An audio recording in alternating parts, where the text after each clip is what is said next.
Hi there, this is Dr. Paul Firnhaber, and I am back from my vacation, so it's time for another 10 minutes of truth. So this week we're going to talk about mercury toxicity, and it's also called the great mimicker because mercury toxicity can mimic so many other health issues and literally cause health issues that are pretty hard to detect. So let's look at 9 things that mercury does that you need to know about.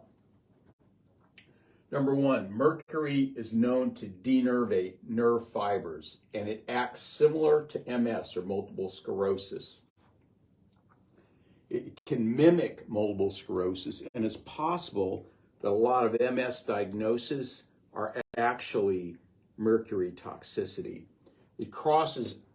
Mercury crosses the blood-brain barrier quite easily and is very, very powerful for denervating nerve cells. Number 2, mercury will inhibit serotonin, which can lead to depression. So it's possible that we have 10% of our country now on antipsychotic and antidepressant meds, that part of those people, I don't know how many, could have mercury toxicity as part of the issue, or maybe all of the issue. It can cause hearing loss, tremors, or loss of coordination. So, if you start developing tremors for no reason, and we'll talk about how you accumulate mercury here in a few minutes, but it could be a mercury issue.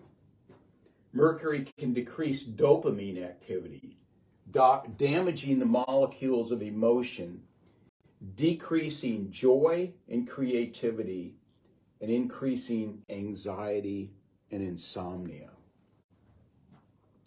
Mercury can create peripheral neuropathy, an autoimmunity causing recurrent sinus, prostate, and gum infections. Mercury can be at the root of resistant yeast infections. So if you or someone that you know has a yeast infection that just will not clear up, it's probable that they have mercury toxicity. And the yeast infection might be the body's way of protecting it from the mercury. So that's something to think about. Mercury can underlie chronic fatigue and fibromyalgia. Any issue that is resistant to all treatment, like no matter what you do, it will not help it. That's something where you might want to look at mercury and see if that's an issue.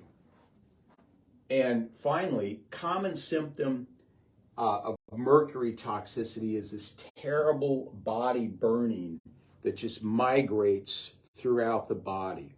That is probably mercury toxicity. Now, how do we accumulate mercury? Well, first of all, eating too much fish and seafood, especially tuna, swordfish, and shark. These are your very large fish in the ocean that we eat. They tend to accumulate lots of mercury over their lifespan. I would recommend you don't eat tuna anymore, or eat it very sparingly. Number 1 is exposure to mercury from broken thermometers. When we were kids, sometimes that would happen, and we would play with mercury, not realizing how toxic it is. And so it's possible that, as a kid, that could be absorbed through your skin, or you could touch the mercury and then touch your mouth with it and absorb it like that. So that is an issue. Dental fillings, mercury dental fillings. Now, some people are a lot more sensitive to their dental fillings than others, but mercury dental fillings is certainly a source of mercury. And in a dental office, if they drop, some of that on the floor, then there's a whole procedure they have to go through because it is so toxic. And by the way, I graduated from college with people who became dentists, and they died early. Okay, they're gone now. So that gives you an idea of the toxicity that dentists can be exposed to. air from industrial communities. So bad air, air from coal-fired power plants, air from industrial processing can contain mercury. And finally, too much processed fructose. Fructose is processed with mercury. So eating a lot of foods that have high fructose corn syrup in it can be a source of mercury toxicity. Skincare products produced in foreign countries with poor regulation oftentimes use mercury in their products. So like skincare products from China. I might be a little bit skeptical of that.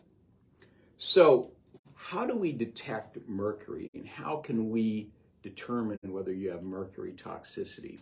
Well, there's multiple different tests that can show it. You can see it through hair analysis, you can see it through blood work and urine analysis. And hair analysis looks at long-term mercury exposure.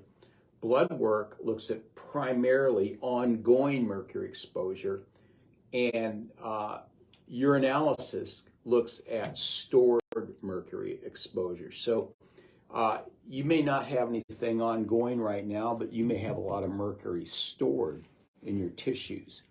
So there's a company that does a test on mercury called the mercury test, which looks at all three of those issues.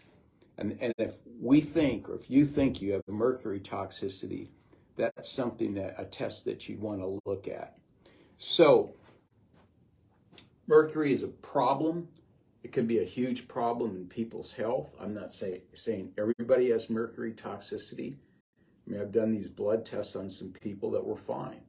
So I want you to just think about that. And if you're developing some symptoms, or you have some symptoms that are just completely resistant to treatment, you might want to think about getting a mercury test and seeing if there's an issue there. So that's all I have for this week. We have a talk coming up in 2 weeks called Women and Their Hormones. So if you know women who are having issues with their hormones, especially young women, and their hormones are out of balance and they can't get things right in that area, have them come to that talk. That's 2 weeks on a Tuesday night, 6:30 to 7 in my office. Great. I'll see you then. God bless you.